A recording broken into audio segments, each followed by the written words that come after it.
I never thought I'd be writing one of these posts, but here I am, sitting in my parked car outside a coffee shop I don't even want to go into, because my hands are still shaking too hard to hold a cup. My husband, Derek, and I have been married for 6 years. We live in a modest 4-bedroom house on the outskirts of Portland, Oregon, nothing fancy, but it's ours. We have a 2-year-old son named Jacob, who is the absolute light of our lives, and until 3 weeks ago, I thought I knew exactly what our future looked like. A little more space between kids, maybe a dog, eventually a garden I'd actually managed to keep alive. Simple things, safe things. Then Derek's Aunt Patricia showed up on our doorstep. Patricia is Derek's late father's older sister. She's 61, divorced, with no children of her own, and she's always been what the family politely calls eccentric. I called it something else, but I kept it to myself. She has a habit of showing up unannounced at family gatherings with overly opinionated commentary on everyone's life choices. And she once spent an entire Thanksgiving dinner explaining why my homemade pumpkin pie was fine, just not as good as the one she makes. She doesn't make one. She buys them from the grocery store and adds cinnamon on top. Still, she was family. And when she called Derek 2 months ago, crying so hard she could barely get the words out, we listened. She told us she'd been evicted from her apartment in Spokane. The landlord had raised the rent by nearly 40%, and on her fixed income from a part-time library assistant job. She simply couldn't afford it anymore. She tried applying for rental assistance, but the waiting lists were months long. She'd asked other relatives, her younger brother in Arizona, her cousin in Montana, but they all had excuses. Too small a place. Too many kids already. Too much going on. She said she'd slept in her car for 3 nights before finally working up the courage to call us. Derek and I talked for hours that night. Jacob was just 8 months old at the time, and I was still adjusting to being back at work part-time as a veterinary technician. Our guest room, which also doubled as Derek's music studio, he plays guitar in a local cover band on weekends, would have to be cleared out. That meant his amplifiers, his pedal boards, his collection of vintage guitars, all getting shoved into our already cramped basement. But she was family, and it was winter in the Pacific Northwest, cold and wet, and the thought of a 61-year-old woman sleeping in a car made me feel physically ill. We said yes. We made it clear this was temporary, 6 months at most. She needed to find a job, find an apartment, get back on her feet. She agreed. She cried. She thanked us. She promised to help with Jacob and with household chores. And for the first few weeks, she actually did. She watched Jacob while I went to work. She folded laundry. She made dinner twice a week. Nothing fancy, but it was edible, and I was grateful not to have to think about it. But then, slowly, the cracks started to show. It began with small comments about Jacob. He's not talking enough for his age. He was 8 months old. He wasn't supposed to be talking. You're letting him watch too much television. He watched 20 minutes of Sesame Street while I showered. You're too soft on him. He's going to be one of those boys who can't handle disappointment. He was an infant. He didn't even know what disappointment was. Then she started making comments about me, about my weight, about how I dressed, about the fact that I hadn't gone back to work full-time yet, which she said was lazy and a waste of Derek's hard-earned money. Derek works as a project manager for a construction company.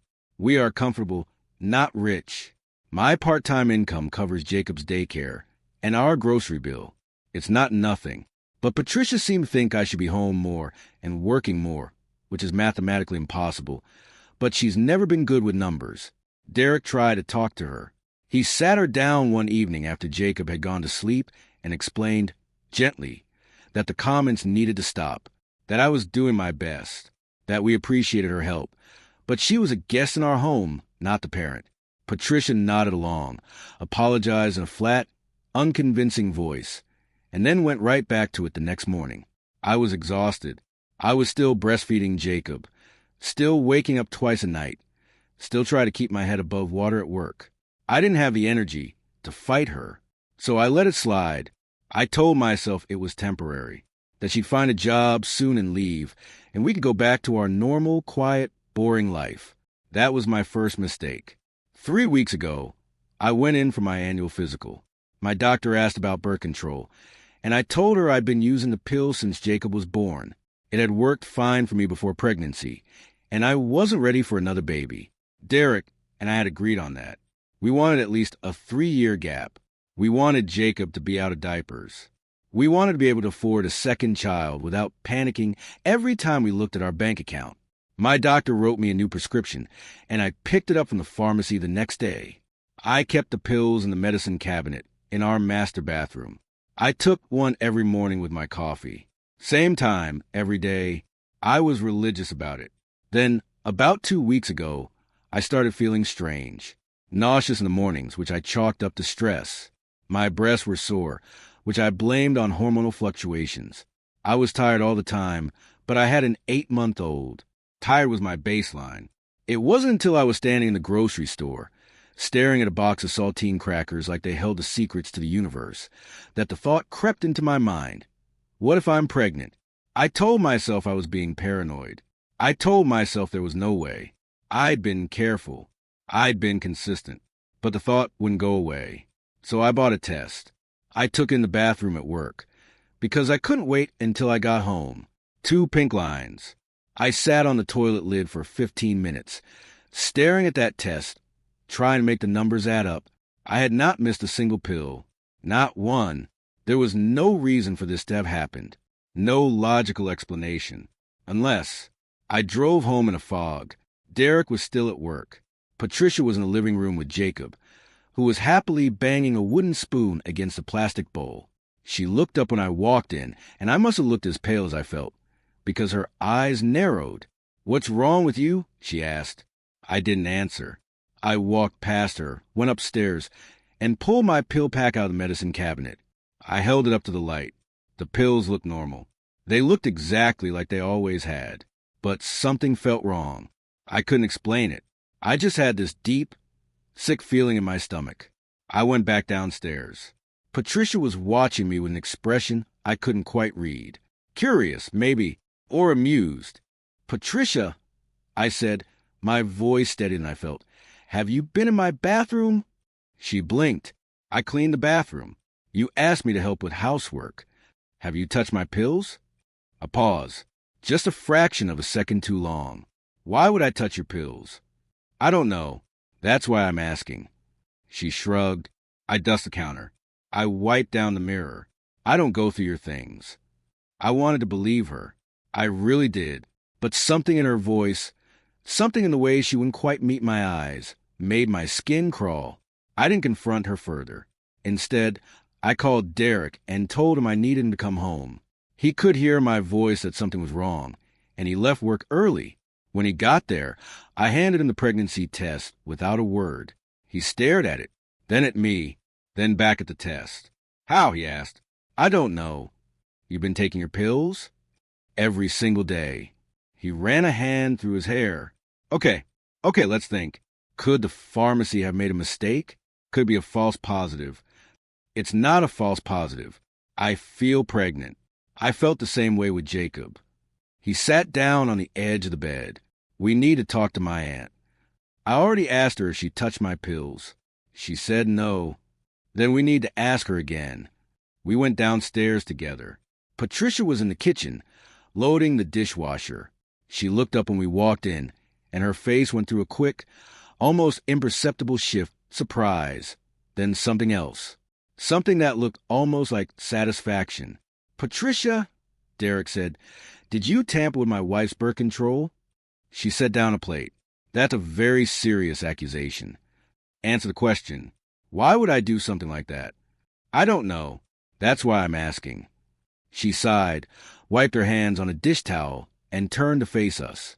And then she smiled. Not a warm smile. Not a confused or offended smile. A slow, deliberate, satisfied smile that made my blood run cold. "You know," she said, "I've always thought you two would make wonderful parents to more than just one. Jacob is such a sweet boy. He needs a sibling." I felt the floor drop out from under me. "What did you do?" "I didn't do anything. I just helped nature along a little. Those little pills you've been taking, they're not very effective when they're just sugar, are they?" The room went silent. I could hear my own heartbeat in my ears. Derek's face went pale, then red. You replaced her birth control with sugar pills? His voice was low, dangerous. I ordered them online. They look exactly the same. You'd never know the difference. She said it like she was explaining a recipe, like she'd done something clever, and was waiting for us to applaud. Why? I whispered. Why would you do that? She tilted her head, as if the answer were obvious. Because I need to stay here. I have nowhere else to go. You were going to kick me out eventually. I'm not stupid. I know that. But if you have another baby so soon, you'll need me. You'll be overwhelmed. You won't be able to handle two under two without help. And I'm here. I'm family. I'll be essential. Derek took a step toward her. You sabotaged my wife's body so you could have a place to live? I did what I had to do. You wouldn't understand. You've never been alone. You've never had no one. I'm 61 years old. I can't start over. I can't. This was my only option. I thought I might be sick. I actually bent over, hands on my knees, and breathed through the wave of nausea that crashed over me. This woman we had taken in, fed, sheltered, treated like family, had violated me in the most intimate way possible. She had reached into my body and made decisions about my future without my consent. She had done it deliberately, coldly, and she was proud of it. Derek didn't yell. He didn't scream. He just pointed to the front door and said, "Get out." Patricia's smile flickered. "Derek, be reasonable. Get out of my house. Now. Where am I supposed to go? I have nothing. No money, no car, no." "You should have thought about that before you tamper with medication." His voice was ice. "You have 20 minutes to pack your things. If you're not out by then, I'm calling the police." She tried to argue. She tried to cry. She tried to tell us that we were overreacting, that she was just trying to help, that family takes care of family. But Derek didn't budge. He stood there with his arms crossed, blocking the doorway to the stairs, and waited. 20 minutes later, Patricia walked out of our house with 2 garbage bags full of her belongings. Derek had already texted his siblings, his sister, Megan, in Seattle, and his brother, Chris, in Boise, to let them know what had happened. Megan responded with a string of shocked emojis, and then a phone call. Chris said he'd call back after he processed it. Patricia stood on our front porch for a long moment, looking back at the house like she couldn't believe we were actually doing this. Then she walked down the driveway and disappeared around the corner. That was 2 weeks ago. I've since confirmed the pregnancy with my OB. I'm about 7 weeks along. My doctor was concerned 7 months between pregnancies is not ideal, and she's already laid out a plan for extra monitoring. Potential risks include preterm labor, low birth weight, and placental abruption. She didn't sugarcoat it. Neither did I. I haven't decided what to do yet. Derek has made it clear that the choice is mine, and he'll support me either way. But I'm still in shock. I'm still angry. I'm still waking up in the middle of the night with my heart pounding, replaying that moment in the kitchen when Patricia smiled at me like she'd won. We filed a police report, but as many of you might guess, proving birth control tampering is nearly impossible without physical evidence. The sugar pills are gone. The packaging has been thrown away. It's my word against hers. The officer we spoke with was sympathetic, but honest. Unless she confesses again, there's not much they can do. But here's where it gets interesting. Yesterday, Derek's sister, Megan, called with news. Patricia had shown up at her apartment in Seattle, unannounced, asking to stay. Megan said no. She lives in a 1-bedroom with her fiancé, and they don't have space. But Patricia didn't take it well. She started crying in the hallway, loud enough that the neighbors came out to see what was happening. Megan eventually had to call the building security to have her removed. Before she left, though, Patricia said something to Megan. She said, "Your brother's wife is carrying my second chance. She just doesn't know it yet." Megan recorded it. She had her phone in her hand, and she hit record without thinking. She sent me the audio file last night. I've listened to it 17 times. Patricia's voice is calm, almost cheerful. She says she just doesn't know it yet, like she's still planning something, like this isn't over. I don't know what that means. I don't know if she's delusional or dangerous or both, but I do know that I'm not waiting around to find out. Derek and I have started looking at security cameras. We've changed the locks, even though we never gave her a key. We've alerted Jacob's daycare that no one but us is authorized to pick him up. I've started parking my car in the garage instead of the driveway, just so she can't see if I'm home or not.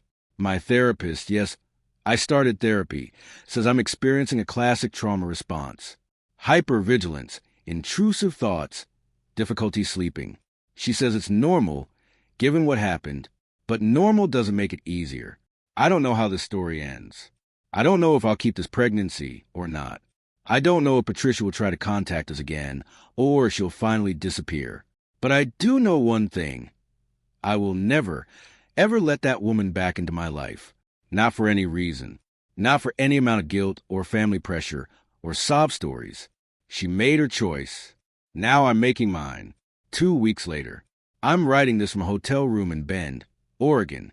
Derek, Jacob, and I left Portland 3 days ago, and we're not sure when we're going back.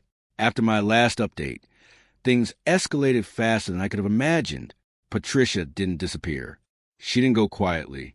Instead, she started a campaign of harassment that I can only describe as methodical. She called Derek's phone 12 times in one night. When he blocked her number, she started calling from burner numbers, at least 3 different ones that we could trace. She left voicemails ranging from tearful apologies to screaming rants about how we were destroying the family. She showed up at my work. Twice. The first time, I wasn't there. I was on a call at a client's barn, treating a horse with a minor laceration. But the second time, I was in the reception area, and I saw her through the glass door before she saw me. I ducked into the back office and told my boss to call the police. By the time they arrived, she was gone. She started leaving things on our doorstep. Baby clothes, a stuffed rabbit, a handwritten note that said, "For my new niece or nephew. I can't wait to meet them." The note was written in purple ink on flowery stationery, as if she were writing a thank you card for a dinner party. We installed cameras. We filed a police report for harassment. The officer we spoke with, a different one this time, younger, less sympathetic, said there wasn't enough for a restraining order yet, but we should keep documenting everything. Then, 5 days ago, she broke in. It was the middle of the afternoon. Derek was at work. Jacob was at daycare. I was at home, in the basement, looking for a box of old photo albums my mom had asked me to scan. I heard the front door open. I assumed it was Derek coming home early. He'd been doing that a lot, to check on me, so I called out, "Hey, I'm downstairs." No answer. I called out again. "Derek." Still no answer. That's when I heard footsteps in the kitchen. Slow, deliberate, not Derek's footsteps. Derek walks heavily, like he's trying to stomp through the floor. These footsteps were light, almost cautious. I grabbed my phone and crept up the basement stairs. I didn't turn on the light. I didn't make a sound. When I got to the top of the stairs, I cracked the door open just enough to see into the kitchen. Patricia was standing at the counter, holding a knife, not a butcher knife or anything dramatic, just a regular kitchen knife, the one we use for cutting vegetables. She was staring at the baby monitor on the counter, the one that connects to the camera in Jacob's room. The screen was dark. Jacob wasn't home, but she was looking at it like she expected it to light up at any moment. I backed away slowly. I didn't make a sound. I went back down to the basement, closed the door as quietly as I could, and called 911. I whispered to the dispatcher that there was an intruder in my home, that she had a knife, that she was unstable. I gave them the address. I told them to hurry. Then I heard Patricia call out, "I know you're here. I saw your car in the driveway." I didn't answer. I pressed myself against the basement wall, behind the furnace, and held my breath. "I just want to talk," she said. Her voice was eerily calm. "I just want to explain. You don't understand. You think I'm the bad guy, but I'm not. I'm the only one who actually cares about this family." I heard her footsteps on the basement stairs. 1, 2, 3. Derek doesn't know how to take care of you. He never has. He's too soft, too nice. You need someone who's willing to make hard decisions. Someone who's not afraid to do what has to be done. 4, 5, 6. I'm not going to hurt you. I would never hurt you. You're carrying my family's future. I just want to make sure you understand that. 7, 8, 9. I could see her shadow on the wall. She was at the bottom of the stairs now, standing in the dark, holding that knife. "I'm going to count to 3, she said. "And then I'm going to assume you want to do this the hard way. 1, 2, 3. The basement door flew open. Not the door to the stairs, the door to the backyard, the one that led out to the patio. Patricia spun around, and I heard a man's voice, deep, authoritative, shout, "Drop the knife? Police. Drop it now." I didn't see what happened next. I was too busy shaking behind the furnace. But I heard the clatter of the knife hitting the concrete floor. I heard Patricia scream something. I couldn't make out the words. I heard more shouting, the scuffle of feet, and then the unmistakable sound of handcuffs clicking shut. They found me a few minutes later. I was crying so hard I couldn't speak.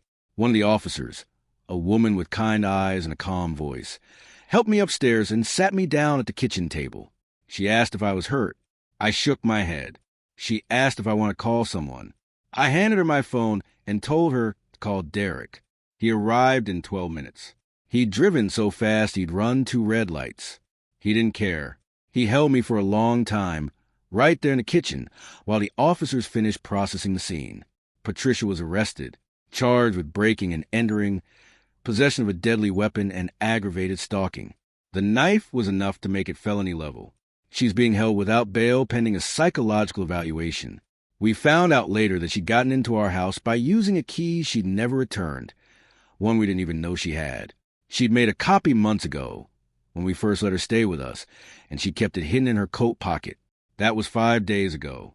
We haven't gone back to the house. We can't. Not yet. Every time I think about it, I see her shadow on that basement wall. I hear her counting to 3. I smell the damp concrete and the stale air. Derek's company has a temporary office in Bend, and they've let him work remotely indefinitely. We're staying in a long-term rental, a small cottage near the Deschutes River. Jacob loves watching the ducks. I love watching Jacob watch the ducks. It's the only thing that makes me feel normal right now. As for the pregnancy, I've decided to continue. It wasn't an easy decision. It still isn't. There are days when I look in the mirror and feel nothing but rage at the situation, at Patricia, at the universe for allowing this to happen. But there are other days, quiet days, when Jacob is napping and the sun is coming to the cottage windows, when I feel something else, something that might be hope, something that might be love. I'm not ready to call it that yet, but I'm not running from it anymore either. Patricia's hearing is scheduled for next month. The prosecutor has added a charge of reproductive coercion, which is a relatively new legal concept in Oregon, but one that's gaining traction. Our lawyer is optimistic. She says the audio recording from Megan, combined with the police reports and the testimony from the officers who responded to break-in, paints a clear picture of a pattern of manipulation and control. I don't know what will happen to Patricia. Part of me doesn't care. Part of me wants her to rot. Part of me feels sorry for her, this lonely, desperate woman who was so afraid of being abandoned that she destroyed every relationship she had left. Mostly, though, I just want to move on. I want to raise my children, Jacob and this new baby, whoever they turn out to be, in a home where they feel safe. I want to teach them that family is about love, not obligation. I want to show them that you can say no to people who hurt you, even if they share your blood.